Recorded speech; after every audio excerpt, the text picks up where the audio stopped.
Hi, listeners. Welcome to the Leadership Connection, a podcast where we're improving reliability through experienced leadership. Today, we have a very special guest with us. I'm excited to introduce Peter Thomas. He's a vice president of the Federal Solutions Group for Life Cycle Engineering. Why is he such a special guest? Well, a lot of the leaders that we focus on or interview in this podcast are from the commercial industry, from manufacturing, from industrial operations. And that is a large part of what life cycle engineering does. But Peter has more than 40 years of experience in U.S. Navy operations. He's very experienced in naval ship repair, maintenance, and modernization. He knows the value of team-driven missions. Thank you for your service, by the way, Peter, as he served in the U.S. Navy for more than 3 decades in multiple technical and leadership roles. Upon retirement from active duty, he's held senior management positions at General Dynamics, for example, in Oceaneering International, and now, like I said, currently serving with Lifecycle Engineering. So welcome to the podcast, Peter. Thanks for joining us today. Thanks. It's I've been looking forward to this, and I look forward to the discussion that we're going to have. Yeah. All right. Well, let's jump in. The first question is, tell me about the moment that you were first recognized, or that you recognized yourself as being a leader, being in a leadership role. Yeah, I think it's important you distinguish that when you recognize it, self-recognition that, hey, something's happening here, because you reflect back when you're a little kid and being the boss around the neighborhood and stuff. Of the playground. Yeah, exactly. I'm boss of that swing right there. That is my slide. But I think, Tara, like you said, I was in the Navy. I came in as an enlisted man after dropping out of university, actually. And but I was so you're in a big room with 85 other folks, young men, and they select one to be what they call the RCPO, which is the recruit chief petty officer, and you are kind of the conduit between the boot camp instructors and your class, if you will. Right. And I was selected. I don't know. I don't remember that process too much. I know I raised my hand. I said, what the heck? I'll give it a shot. And it wasn't easy. I mean, it was nerve-wracking. I mean, you're together for 8 weeks, going from hair halfway down to your back to all of a sudden have no hair, and you're all kind of looking at each other going, wow, this is sporty. Wow. But, yeah. Just growing and providing that leadership when the instructors aren't there. I just loved it. I just really got into it. And I think I kind of recognized I might be able to pull this off.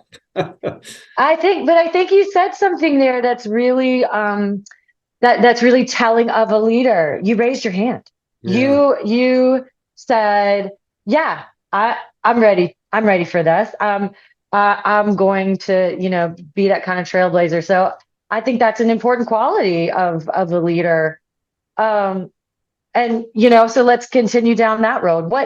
What would you say is a primary motivating factor? So you talked a little bit about it. You mentioned a little bit about it, about how you loved it, about being in that leadership position. So what motivates you to love it? Well, I think it's just the fact I know is so important. I mean, that sounds trite to say that, but it's just the impact that everything you do or say and what it has on people, negative or positive, it's just got to be thoughtful, and you just got to be thinking of that every day. It's hard. And leadership is not an easy, charisma, boom, boom, that's a born leader type thing. It is thoughtful.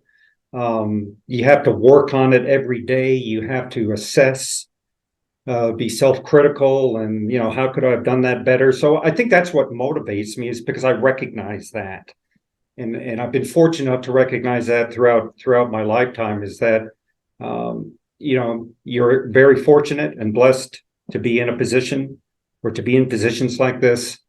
Right. So don't take it for granted, and just be very thoughtful how you approach this. So that's the primary motivating factor.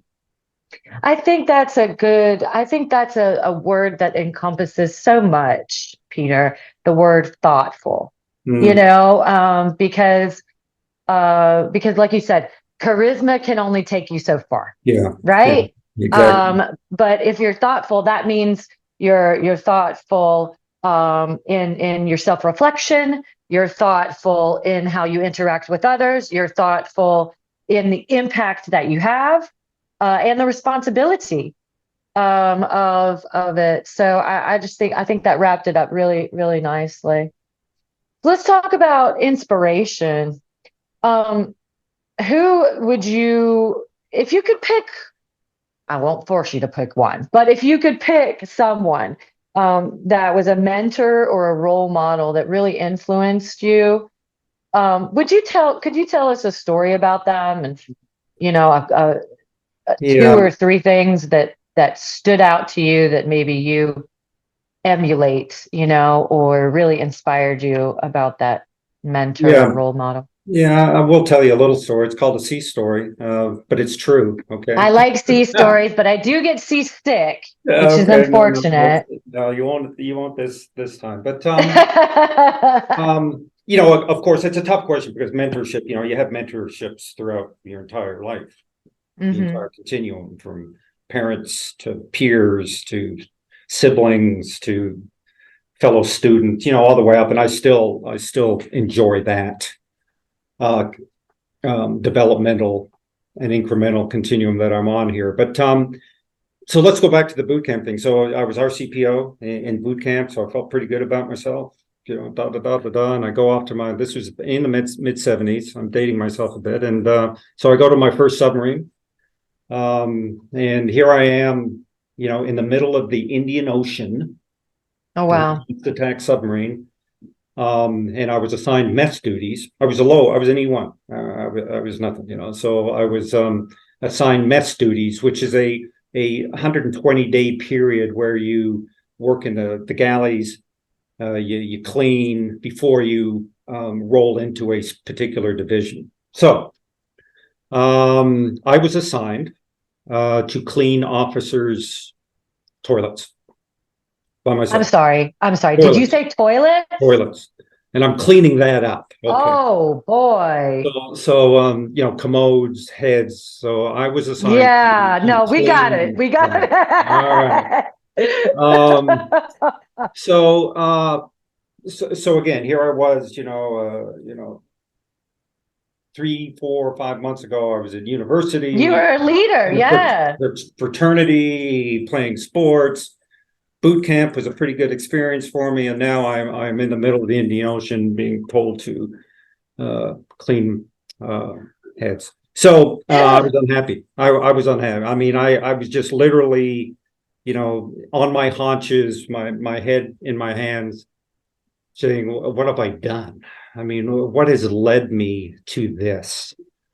And I had a chief petty officer who saw me, hunched down in this small, very small little bathroom, and he could have gone high and right on me, right? He could have just snatched me up like a microphone and just yelled and screamed at me and you will do this, Thomas, or I'm going to do this to you. These are the consequences. But I don't know if he saw something in me or heard something. I don't know, but he said, "Let me tell you something, Thomas. If you don't want to clean these bathrooms, I would suggest, offer for consideration that you clean it better than it's ever been cleaned before." Mhm. And I said, "All right, well, it's not that I can leave." Again, I'm in the middle of the Indian Yeah. Ocean. So I gave it a shot, and I did. And I worked and I cleaned those bathrooms, those toilets for those officers better than they've ever been cleaned. And lo and Wow. behold, um, in about a day and a half, I was in charge of two other people to do the same job. So I was no longer cleaning heads. Oh, So it was that moment. I can really look at my life when things just really changed. yeah. And then I was in charge, and I was, able to impart on them that same type of thing. And it's just, show up. There's nothing wrong with hard work. Hard work. Yeah. And just leave something better than when you found it. And but I think there was a certain part of that, and it's hard to articulate, the graciousness of this chief petty officer who saw a young kid who was unhappy being tasked with something that is not fun. That's not fun. Yeah, but he was able, but he was able to see through all that and gave just the best option ever to not have and to he challenged you and he reframed it. It. Yeah. So that was really, really that cool. was a much better story than it started out. And I kept it clean too. So thank you. All right, listeners, we didn't have to beep any of that out. Exactly. That was good. No, but what I love it, show up. That's another important aspect of leadership is showing up and leaving things better than when you found it.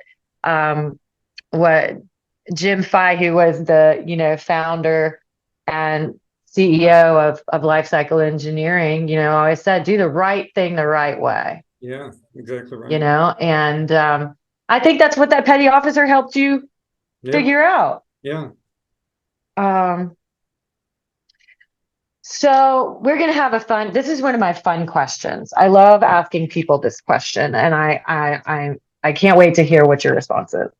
But I like to ask if you could have coffee or tea or a beverage of your choice, no judgment here, with anyone in the world, alive or dead or fictional or real, who would it be? And why? Wow. Well, on a personal basis, I'd like to sit down with my dad again. That would be kind of cool. Wow. Just to share that, hey, this is where I'm at now. That what I've done, yeah. This is what we've done, as a family. Yeah. But anyways, from I'm a sports guy, and I always marvel at those individuals that are at the very top of their game, and it's very translatable to our world in business because there are plenty of capable people.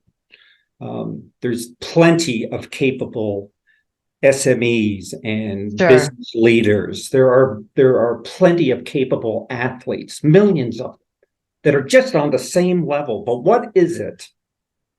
What is it that takes them to that next level?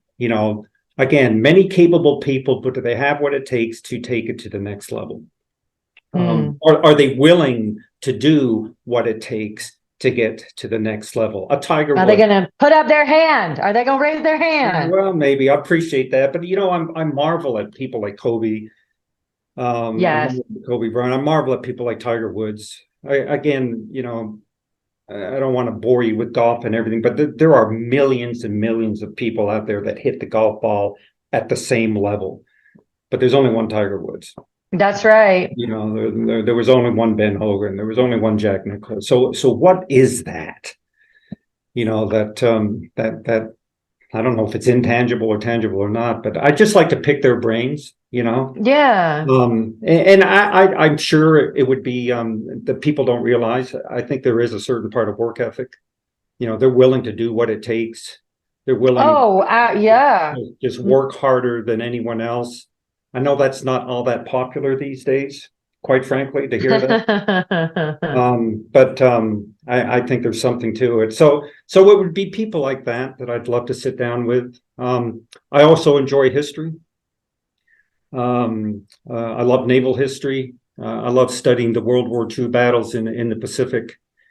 And, if you dig into that and drill into that and the decisions that had to be made. Yeah. With information that, they didn't have the luxury of getting the way we get information now. And to put thousands, perhaps millions of people's lives on the line and making that decision. Can you just imagine how that must feel? Right. Guys like Bull Halsey and Chester Nimitz and Bruins, I'd love to just sit down and what was that like? Yeah. It was that light to have to make that final call. And this is where we're going to go. We're going to send the fleet out to Midway, really not knowing everything. Mm. So anyways, that's the people that I would probably love to sit down and just listen. I'll tell you, I would consider that probably the pinnacle of leadership, right? To Yeah. be able to be thoughtful. Let's, recall that word, and be able to make those hard decisions. Yeah. Um, yeah, no, that's really excellent and inspiring. Thank you. Speaking of difficult decisions um and having to make them, if you were going to give yourself, Mm. if you were going to look at that, okay, without the petty officer. So let's go back to Peter in the submarine. If you were going to go back in time and give Peter a piece of advice about how to, thrive and be strong and become, the individual that you are and that we all work to be every day. What part of that, or what piece of advice would you tell yourself?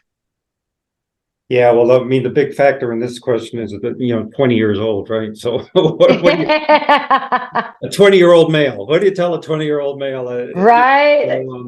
I don't know. I think well, that's a tough question, Or Tara. just a piece of or just a piece of Yeah, well, I would say encouragement. listen. Listening skills. Listen to Listen. understand. Mm-hmm. I don't think at 20 years old people are listening as carefully as they should. Although I did listen to that chief petty officer who set me on my current glide path. But and perhaps patience. Yeah. So I think those two things. I think I was once I started going, I started just I wanted everything. You know what I mean? And Yeah. sometimes you just got to sometimes you have to let things come to you and just be patient, and the results will come. And trying to force things. Yeah. But the one big thing, and I mean, I think perhaps we'll talk a little bit more about it in this conversation. But that listening thing is just really something. Once you Mm-hmm. learn that art of listening, and you do, and you're marvelous at it, Tara. You really are. You can. Oh, yeah, you really, Oh. really are. You don't hear, you listen, and you listen to understand. So that's pretty cool. So that's so important. Well, thank you. But I mean, would you say that listening is one of, because I will, let's talk a little bit more about that and about what characteristics we think, or you think, make a really great leader, two Yeah. or three things. Yeah. And would you consider listening like one of those really Oh, absolutely. Yeah, core without a doubt. things? Yeah, without a Yeah. doubt. And if you want to continue along that line, I mean, I think it's important that gets lost sometime is, and I'll use a military terminology here, but when in command, command. Okay. Ah, When in command, command. When in a leadership position, lead. Now, does that mean that I'm standing up in front of a room and dictating, and this is how we shall do things? It means nothing like that at all. It means if you have the luxury, you listen. You mm, gather data. You just mm-hmm. listen, and you listen to understand, so you can, because people do appreciate, and especially time of crisis, they appreciate decisions. Yeah.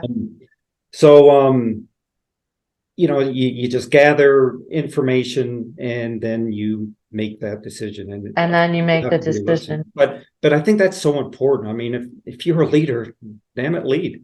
Okay, Right. we're in command. Right. And I'll go back to the something we just talked about when Bull Halsey was considering sending the fleet out to Midway. I mean, it was just again, I couldn't imagine that. And Chester Nimitz, who is um, a very larger than life 4-star admiral, fleet admiral, and Bull Halsey and him talked, and he could see that Bull Halsey was just just troubled. He just Struggling. couldn't. Yeah. And all he said those words to Bull Halsey. He said, "Remember what we Oh, talked about when we were younger.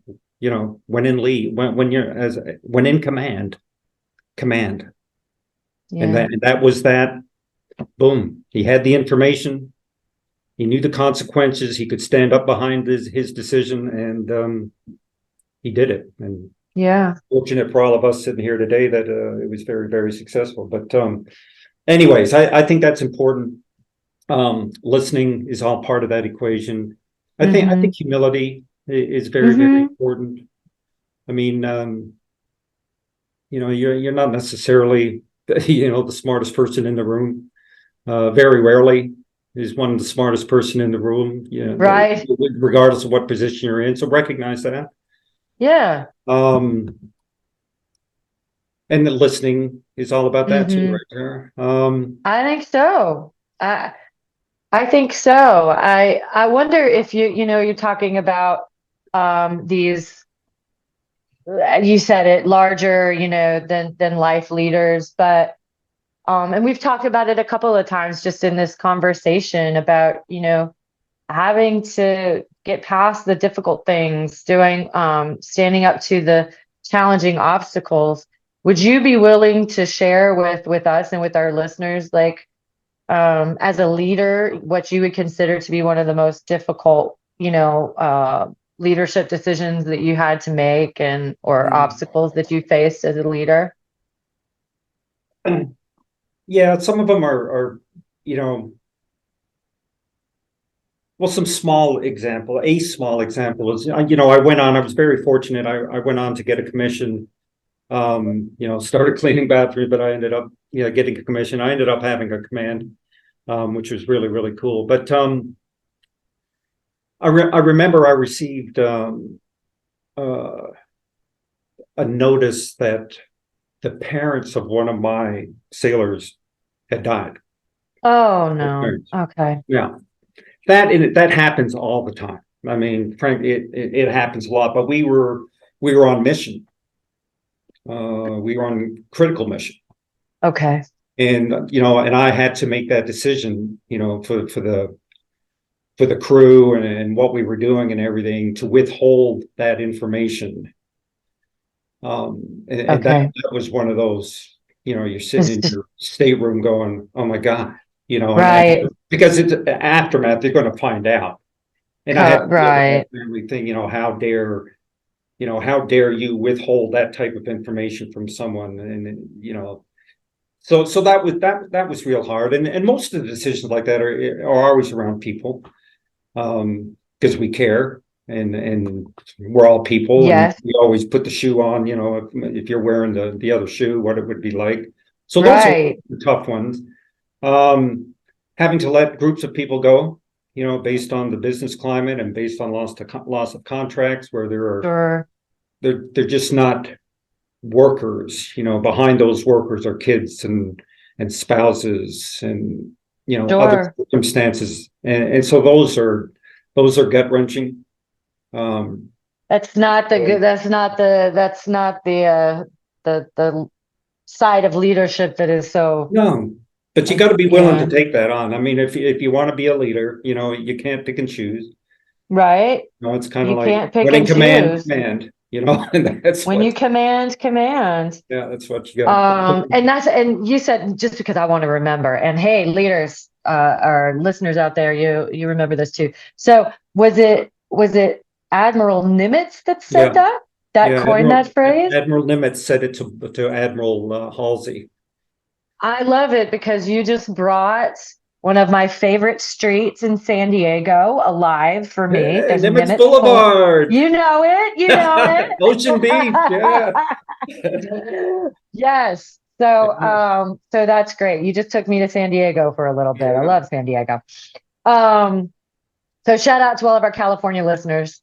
yeah, yeah. Okay, so I want to ask, and we've danced around the topic a little bit, but Mhm. as a leader, one of the main, I can't call it a byproduct. It is because as a leader, part of the responsibility, but it almost is a byproduct because it's just going to happen, is that a certain culture is either created or sustained or, born from the leaders, right? Like they're the ones who set an environment, right? And I'm going to expand that to call it culture. Yeah.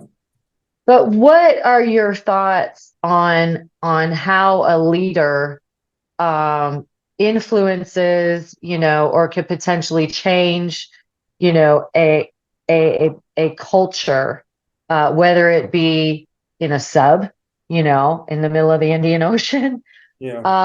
or a lot of our listeners work in, manufacturing facilities and plants, in a shipyard, how do leaders tackle that or influence, the culture of a workplace? Well, I think it's all about prioritization, and it's all about keeping the main thing the main thing. Right. You kind of alluded to it, Tara, in that I look at culture as a product of something. So to say that you are going to go in and I am going to change the culture, you might be thinking that, but that's not something you say, because there's a few Right. things, in that equation that equal culture. Sure. So if you perceive a culture being broken, Yeah. why is it broken? And you got to peel the onion back a little bit. Is it Yeah. lack of accountability? Is it processes? Is it burnout? Is it all these types of things? And you kind of rack and stack things, and what things are going to start moving the needle? What things are Mm-hmm. going to make this team feel like winners? Mm-hmm. And it might not, and morale and stuff like that. And morale doesn't mean we're going to get together every Friday and have a big happy hour. Right. Good morale might be, hey, you know what? We're going to really work hard on this particular contract opportunity. And when we win it, how are we going to feel? So Right. that's morale, that's culture. So that's kind of how I look at it. I mean, Mm-hmm. I always used to joke about, Thomas, we're sending you here because you need to go fix the morale of that command. I said, well, I'm not going to fix the morale. I'm going to work on some things, and the product might be some really great morale at the end of the day. Yeah. But I'm not attacking morale. I mean, that's back when you're running for sixth grade high school or sixth grade president, and say, I'm going to put Coca-Cola in all the machines. I voted for you. Exactly, I voted for it too. So that's. I mean, I don't know. I don't know if that fits with certain,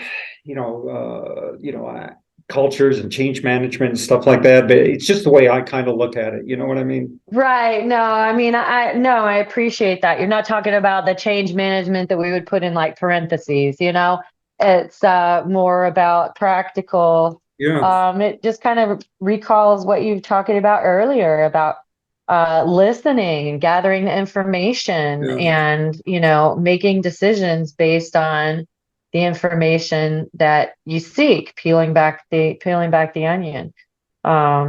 So I think that's important. That's been I'd say a definite through line in our conversation. What would you say? Let's talk about maybe we'll recall something positive from your career so far. What if you had to call out an accomplishment, like a professional Mhm. accomplishment? What would you say is one of your most significant accomplishments to date? I know that's a tough one. No, it's not that tough, really. Ah, I think the biggest accomplishment is the success of some of the people that I was fortunate enough to have work for me. Work oh, with that's me in the great. chain of command. I think when I became a little bit more senior in the Navy, and you have a lot of junior officers under you who are coming up through that same career path, and then when you retire, and then you see where they're at now, and they're all more senior Yeah. than I ever made it. and you get invited to all their promotion ceremonies, and you get mentioned in their That's an in their honor, speeches. right? That's Yeah, an it is. honor. That sounds a little bit egotistical, but it does make you feel good that you were able to pass things forward, to impact their lives and to make them successful. So that's the biggest, I think, the coolest thing that I still continue to experience, as you see all these young guys who were young ensigns when I was a commander, and now they're all captains out there doing great things, and they still call me up and ask me questions and stuff like that. So that's kind of cool. That's the biggest one. That's the good side of the leadership, right? Yeah, That's the good yeah, side of the for sure. leadership journey. Yeah, it absolutely is. So it sounds like you do a fair amount of reading. That's a complete Yeah. assumption I'm making.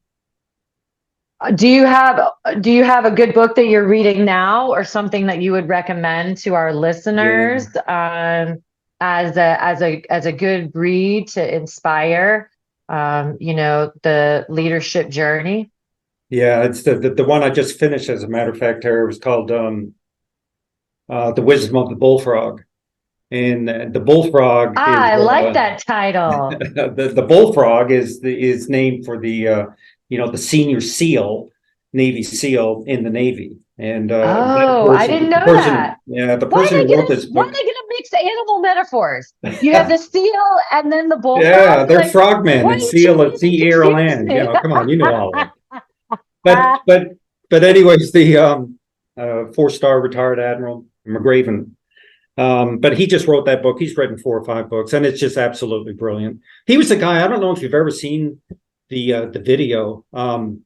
Make your bed every morning. Have you seen that? Yes. No, I love it Yeah, because that's I him. showed That's it to him. my husband, because I am a certifiable, I am a make your bed first thing Absolutely. in the morning type of Absolutely. person. It is part of my DNA. And I Yep. was just so glad that somebody described how awesome that It is. is. Yeah. I do it in the hotel room. I'm in a I hotel. do I'm in too. the I do courtyard this too. morning, holding It's like, seat, bouncing a again, dime on it. I do. And my husband's like, they have housekeeping. And I'm like, that this is my first success of the day, you Exactly. know?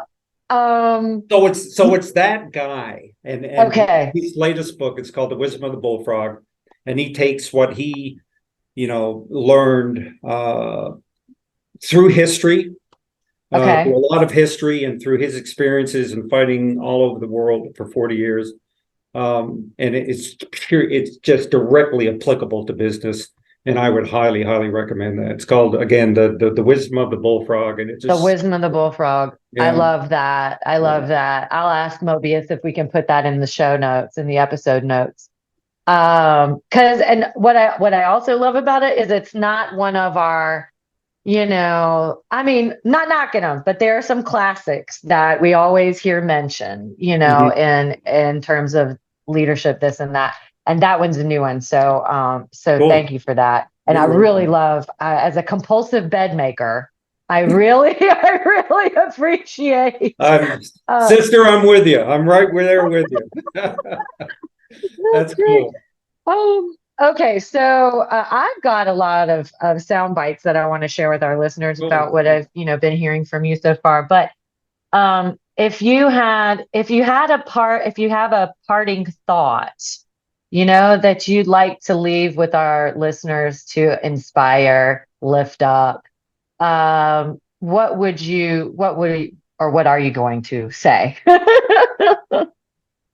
Well, don't let anything stop you. Okay, There you that's go. just don't. I mean, everything is out there. If you want it, go get it. Um, but while you're on that journey, though, appreciate the people around you, up and down. Yep. Learn to listen. Um, put your ego aside. Get rid of that Yep. ego. That ties to listening too, because you got a big ego. You ain't listening to anybody here. Well, that's true, because you talk it all the time, Yeah, right? exactly right. Or thinking about yourself all the time. Yeah, Yep. And the last thing, again, if you're on that, I'm 66 years old now. I still consider myself to be on a continuum of self-improvement. Self-assess. Mm-hmm. I journal, which helps. I look myself in the mirror each night, and sometimes it's good and sometimes it's bad. It's just kind of, did you do your best today? If not, why? What are you going to do tomorrow? Wow. It's just little things like that. I think the last thing too, and you'll see this in a lot of different venues out there, and I follow them, but discipline. I Yes. think the biggest thing. I mean, discipline eats motivation for lunch. Motivation Mm-hmm. is, discipline is when you're unmotivated, and it makes you go do it, right? Yeah. So, Right. just remember that, sometimes you do get up and you don't want to do it, but you gotta do it. But you got to do it. You gotta do it because you're a leader. And when you're a leader, you have to lead. You don't have a choice. When in command, command. Man, you So gotta, that's one. That's one of my hashtags from this episode. The other one is be thoughtful. Be yeah, thoughtful. cool. Learn to listen. If you're a leader, you got to raise your hand. And humility. Yeah. And humility. Oh, I also like keep the main thing the main thing. And I'm not sure if you coined that, but I'm willing to give it to you. I've heard it Because said before. I think it's good. And I think it'll inspire our listeners. Well, Cool. Peter, this has just been a delightful conversation. I really appreciate you giving your time and introducing your thoughts on leadership to our listeners. So just thanks for joining us. And you are on LinkedIn, right? I Peter am. Thomas, Life Cycle Engineering. You got it. So if Yeah, our listeners want to connect, they can please find do. you and find out more about you on LinkedIn. Speaking of connect, I wanted to let our listeners know as well that Mobius has a podcast called Veterans Connect. And since our very own Peter Thomas is in fact a veteran as well, thank you for your service. You can listen to that podcast and get some perspective and celebrate the folks that keep our country safe and keep people like me living in comfort. So check out Veterans Connect. And again, Peter, thank you. This has been Well, thank fun. you. Thank you. It's been really Yeah. fun, Tara, and go Ocean Beach, right? Go OB. I love OB. All right. OB. See at Sunshine and Company. I know it well. Yeah. All right. I'll take you for Thanks. a game of pool. I'm actually not that bad. So Uh, a little billiards. Okay, well, thank you. And for my listeners out there, until next time, this is Tara Holwegner, guest host of the Leadership Connection. So stay strong out there. Keep the main thing, and when in command, command. Signing off.